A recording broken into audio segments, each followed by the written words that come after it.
You've seen the movies with Mel Gibson, Mad Max. That's where we're headed. That's it. Money doesn't mean anything. Water.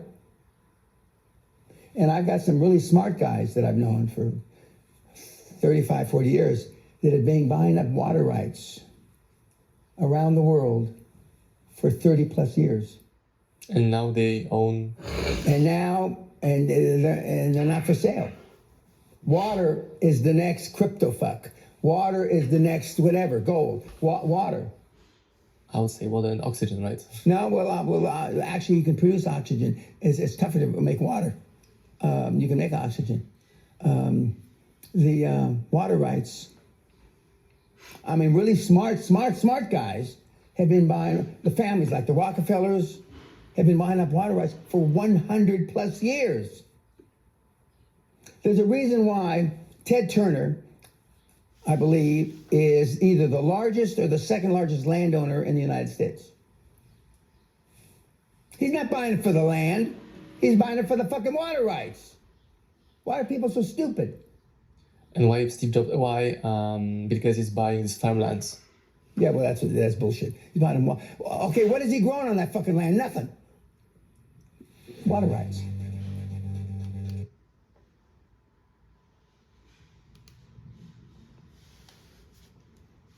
Habakkuk 2:5. Yeah, also because he transgresseth by wine, he is a proud man, neither keepeth at home, who enlarges his desires hell and is as death, and cannot be satisfied, but gathereth unto himself all nations, and heapeth unto himself all people. Call Yahweh Bahashem Yahushai Bahashem Chachodash. Double honors and salutations to Yahweh Bahashem Yahushai, Wah, the elders and apostles of Great Millstone, the water for your diligence all these years. Shalom to the 144,000 men, the governing body that are pushing this truth throughout the four corners of the globe. And shalom to the innumerable 1/3, consists of men, women, and children that have been blessed with the mark of the Torah, which is exempted from the judgment that is fast approaching, and who are ordained to believe on the names of Yahweh, Yahweh Shah, as that is the actual names of the Heavenly Father and His Son in the ancient Paleo-Hebrew. All right, I'm the brother Yazarayala from the GMS Dallas camp, coming back at you with another quick hit lesson, Abaradazah, meaning Lord willing.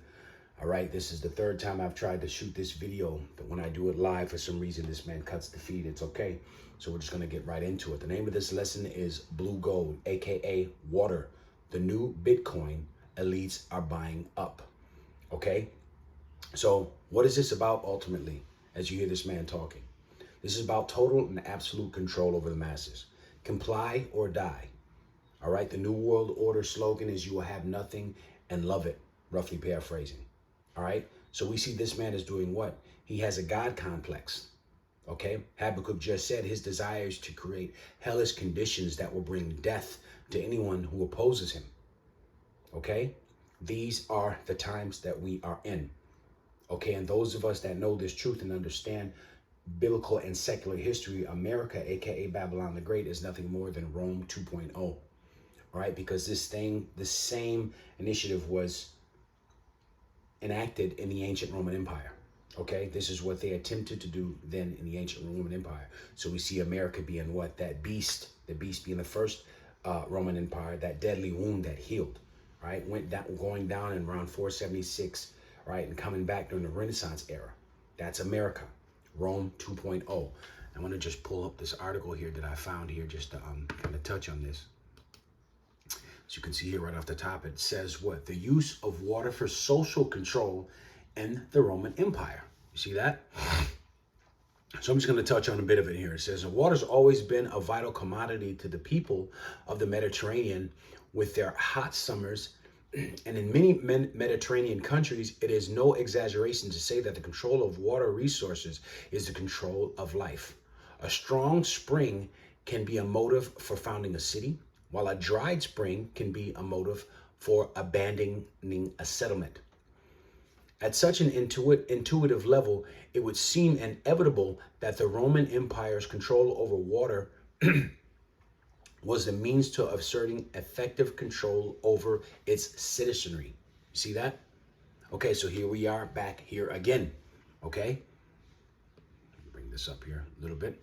It goes on to say water was important in the Roman culture, while what's his name? Vitruvius, all right, you know, Vitruvius, all right, when you do history, he was a Roman architect and engineer, all right, who's basically, he engineered the control and flow of water during the first century, all right? And it says he noted that the water supplied an infinite number of practical needs, and that all things depended upon the power of water. Furthermore, Romans relished the pleasures of water in their bathhouses and their ornamental fountains. Right? The abundant supply of water provided the aqueducts allowed the city of Rome itself to grow and prosper. You see that? So it goes on to say, to begin with the growth of the imperial control of the water supply in the city of Rome from the reign of Augustus to the beginning of the 2nd century AD may be examined. Right? All right. Let's go down here a bit further. I'm not going to read this whole article, but I will put it in the description box for those of you who have the minds to want to know and educate themselves. Goes on to say, Miller, all right, describes growing an imperial control over the water supply as documented by Frontanus. Right, Frontanus, I believe his name was Sextus Julius Frontanus. He was Roman's water commissioner, all right, or curator aquarium, all right, what they called it at the end of the 1st century, all right, under the emperors of, I believe it was Noah and Nerva and Trojan, I believe, if not mistaken. And it goes on to say, originally the building of the aqueducts was much of an act of private, how do you say that word? Munificence of an erection of any public by individuals. However, when Agrippa worked on the Aqua Julia and Tipulja in 33 BC and the Aqua Virgo in 27 BC, he formed a special workforce. This workforce, together with Agrippa's other responsibilities and priorities, were left to Augustus. All right, now we know Augustus, all right, he was one of the 12 Caesars, okay, that's mentioned in Revelations, I believe it's the 11th chapter, if I'm not mistaken, who placed them, and goes on to say, who placed them under the control of the state, under Claudius, who was another one of the 12.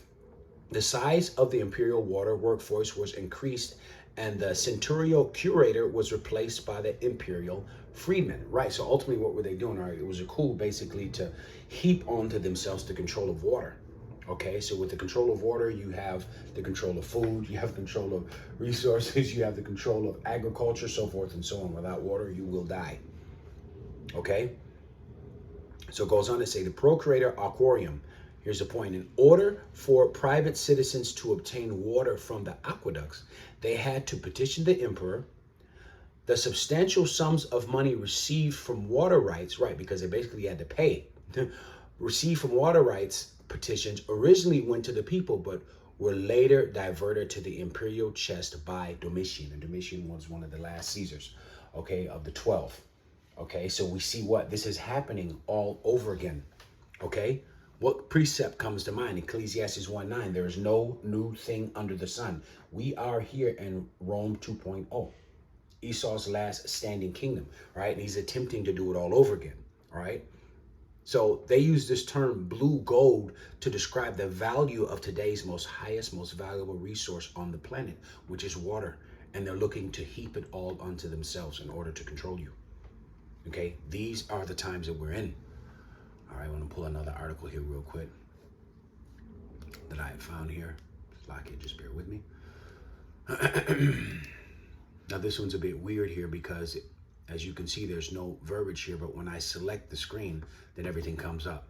All right, but the article, as you can see, this is water being poured into a glass with Bitcoin. All right, so I'm just going to select it here. And it says, a global water scarcity intensifies. Elites and corporations are acquiring water rights, positioning water as the new valuable commodity, raising concerns over equitable access and environmental sustainability. You see? So these devils, all right, hoarding themselves, hoarding all natural resources onto themselves is the that's the key. All right, because it goes back to what? Who is that? Who said that? He had Infowars. I know you guys know who I'm talking about. Anyway, he said he talked about total control. All right, and that's what it boils down to: actual total control of the people. All right, through what? Through resources, natural resources that were put here by Yahweh Bahashim Yahushua. All right, the governing body. All right, the elect. all right, headed by Yahweh Hashem Yahushua, who created these natural resources for the inhabitants of the earth. But this man does what? He wants to hoard them all to himself, going back to Habakkuk 2 and 5, what we just read, all right? So it goes on to say, as the climate change intensifies, droughts and water supplies grow intensely and increasingly limited. Water is becoming the world's new most valuable resource. Entrepreneur Dana Penna. And Dana Penna is a gentleman we saw at the very beginning of this video. And he said, if you think Bitcoin was the best investment of your life, wait until you see what happened with water. With population growth adding pressure to the freshwater resources, the world's wealthiest individuals and corporations are acquiring land with access to vital water supplies. You see that? Goes on to say, this water grab, quote unquote, because that's what it is. It's basically a new gold rush, okay? It says, mirrors the early days of Bitcoin, where a select few were quick to recognize the asset's future potential. Just as Bitcoin's value surged as a scarce digital asset, water is now being seen as such a commodity of the future, raising questions about equity and sustainability and managing the essential resources, right? So these people want to control, okay? Same thing we read about here in the ancient Roman Empire, letting you know these are these people, okay? This is Rome 2.0 returning. This is Esau Edom, okay? Goes on to say here, as you can see, the new world gold rush, Salakia, the new gold rush, right, acquiring water rights. Similar to historical land grabs, the modern rush to secure water rights is a strategic move by the investors. Corporations and individuals are purchasing land for its water resources, positioning themselves to control this increasingly scarce commodity. This trend is particularly strong in the water-stressed areas like Southwest US, Australia, and parts of Africa. Just as Bitcoin emerged as the new store of value in the world of digital finance, water is now seen as the physical asset that offers protection against future environmental and economic instability. You see that? So I believe there was, what was his name? Andrew Livers. He was a CEO of the Dow Chemical Company. All right, and it was in this magazine, I think it was called the Economist magazine, I think in 2008, somewhere in August. All right, and he coined it, or he was quoted saying, water is the oil of the 21st century. Okay, all right. So we see in this merging world of blue gold, water is becoming the equivalent to what? To stock options. All right, for those who hold them. All right, it's not just an investment. All right, it's an influence over future survival. You see? This is what's happening, okay? And this has been going on for hundreds of years, all right? As you just heard in the video. As a matter of fact, let me grab this. This is Micah 2 and woe. Woe unto them that devise iniquity and that work evil upon their beds. Right, talking about the elite, all right? Working evil upon their beds. Why? Because they're in rulership. Job 9:24, the world was given into the hands of the wicked. So when you're on your bed, you're in your relaxation. You're fat, okay? You're at want and need for nothing. You're at the top of the food chain. You see? And it goes on to say, when the morning is light, they practice it because it is in the power of their hand. Job 9:24. All right. When you go into that word devise, all right, it means to plan or to invert. All right. A complex procedure, system, or mechanism by careful thought. You see? So this was well thought out. Scripture talks about how they accomplish a diligent search, okay? Because these people do not rest. Okay, as a matter of fact, let me just grab that precept here real quick. I'm not gonna butcher that here. Do not rest unless they overthrow. Okay, JV here. What is that? Precept is that here really quick.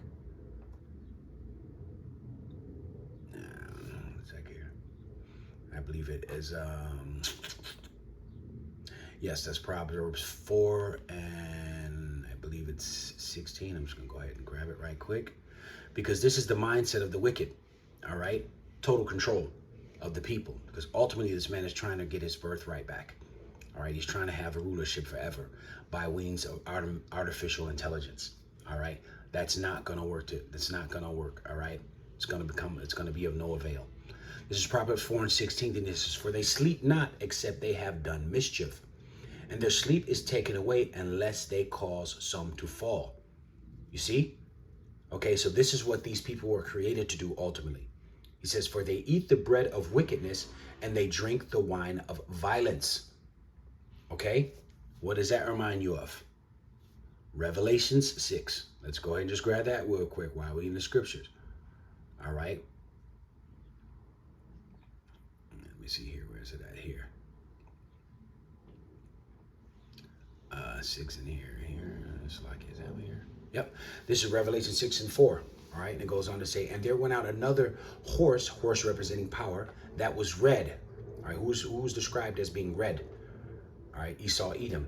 And power was given unto him that sat thereon. Job 9:24. The world was given into the hands of the wicked, to take peace from the earth, and that they should kill one another. And here's the point. And there was given unto him a great sword. Who's described as red, all right, and given rulership of this world, all right, and his blessing to be a great sword. Okay, going back to Habakkuk 2, all right, spreading death, hellish conditions throughout the earth. You see? No new thing under the sun. All right? So this is what these people practice. Okay? These devils have had these plans in the work since 2008 and far beyond then. All right? All these lands, all right, and these farmlands that are being seized and bought up, all right, what they do is they house what are called aquifers, which are basically underground layers of rock, sand, and gravel. All right, and what they do is they hold and transmit water. They act like natural storage tanks. Okay, they allow water to come in usually by way of rain or melting snow. All right, and they seep in to these ducts and they collect over time. Okay, all these different wells and whatnot. So all of these different aquifers are all underneath the ground, especially in these different farmlands. So these people are buying up and grabbing water rights for that. Okay. Goes on to say, I'm going to grab Micah 2 and 2. And they covet fields and take them away by violence, and a house and take away a man, so that they oppress a man and his house, even a man and his heritage. Right. So they covet fields. Covet is when you take something from someone. Okay. By means of violence. Okay. That's those unrighteous decrees, ultimately what they're doing, because his laws are also known as a sword. Because ultimately what they bring on death, they bring on destruction. It's unrighteous. You see? So now all these farmers now that have to give up their land, all right? Their lands have been seized, all right? Ultimately, Bill Gates is one of the largest landowners on the planet. Okay, so why are these people buying all these lands up? Okay, to take total control. All this is part of the New World Order that's happening right in front of your eyes. Let's get back into this article here. I'm going to have to select a little bit more. It says, water scarcity, a looming crisis. Water scarcity is no longer a future issue. It has become an immediate global crisis. Over 2 billion people currently live in the countries facing high water stress.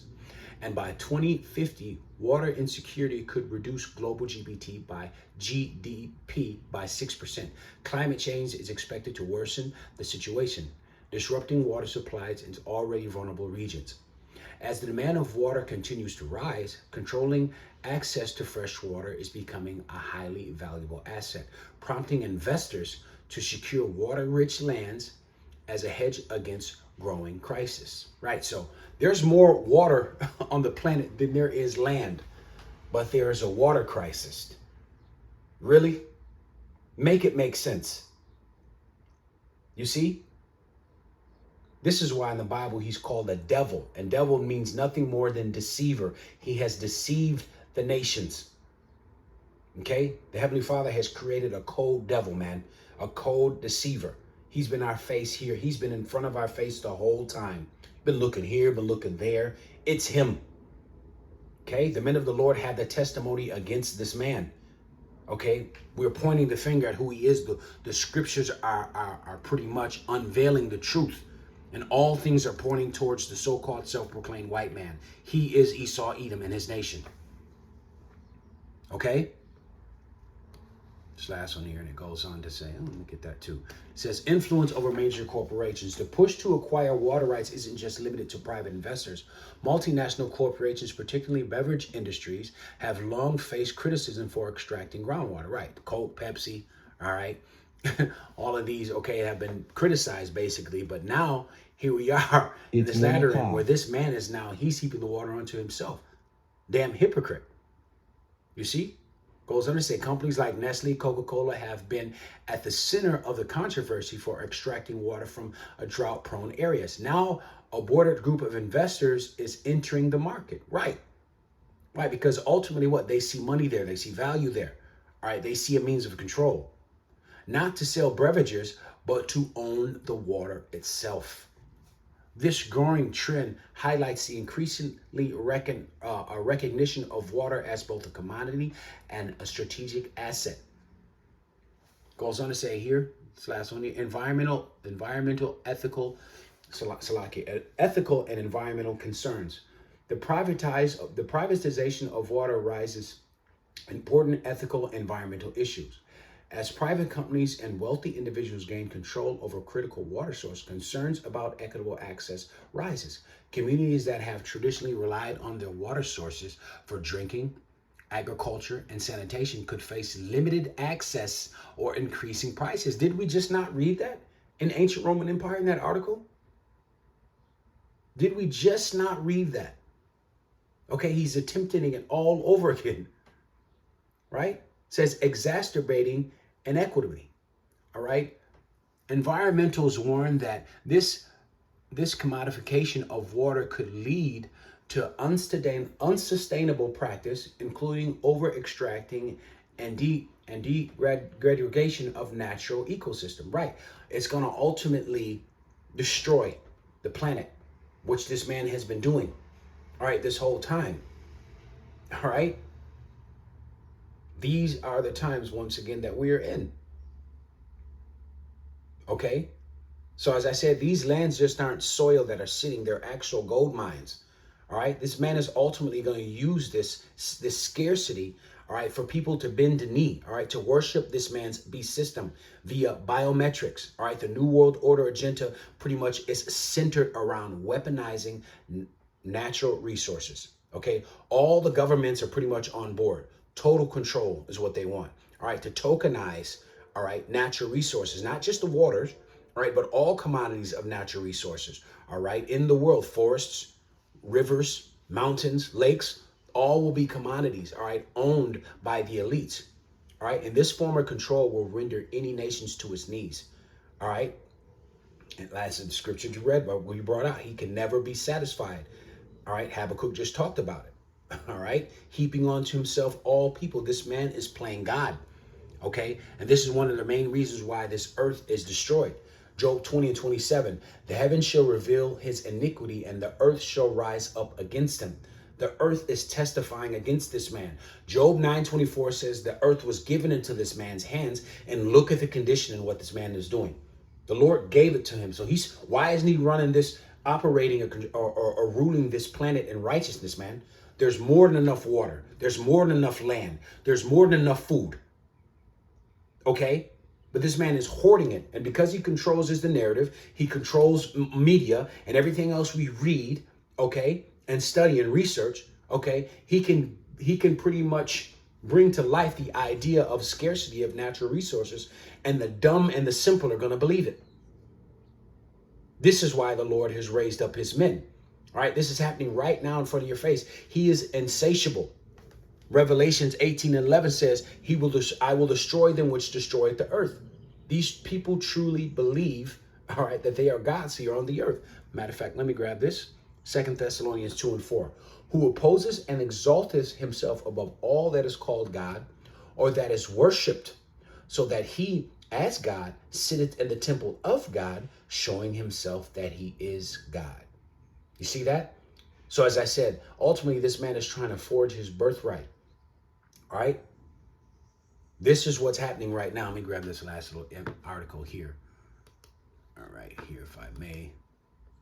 Can you see here right up top? What did it say? The new water barons, Wall Street's mega bankers are buying up the world's water. You see, this is what's on the verge of what's getting ready to happen. Since a disturbing trend in the water sector is accelerating worldwide, the new water barons, the Wall Street bankers, and elite multi-billionaires are buying up water all over the world at an unprecedented pace. Familiar mega banks and investor powerhouses such as Goldman and Sachs, of course, J.P. Morgan, of course. You heard what the gentleman said at the beginning of the video, all right? The Rockefellers and so forth and so on. The elites, all right? Amalek, the chief of Esau Edom's tribe, the head, says UBS, right? Goes on to say here, what else? The Barcade Banks, Blackstone Group, right? HSBC Bank, among others, are consolidating their control over water. Wealthy tycoons such as T-Bone Pickens, former President George W.H. Bush, and his family. You see that? So all of these multi-billionaires, all right, are buying up thousands of acres of land with what? Aquifers.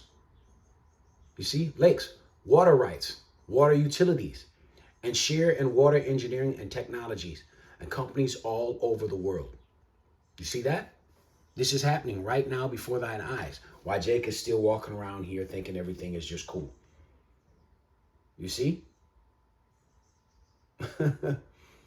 Goes on to say here, I'm just going to read a little bit more of this here. It says, the second disturbing trend is that while new water barons are buying up water all over the world, governments are moving fast to limit citizens' ability to become water self-efficient, as evident by a well-publicized Gary Harrington's case in Oregon, in which the state criminalized the collection of rainwater in 3 ponds located in his private land, convincing him on the 9 counts, convincing him on the 9 counts, and sentencing him to 30 days in jail.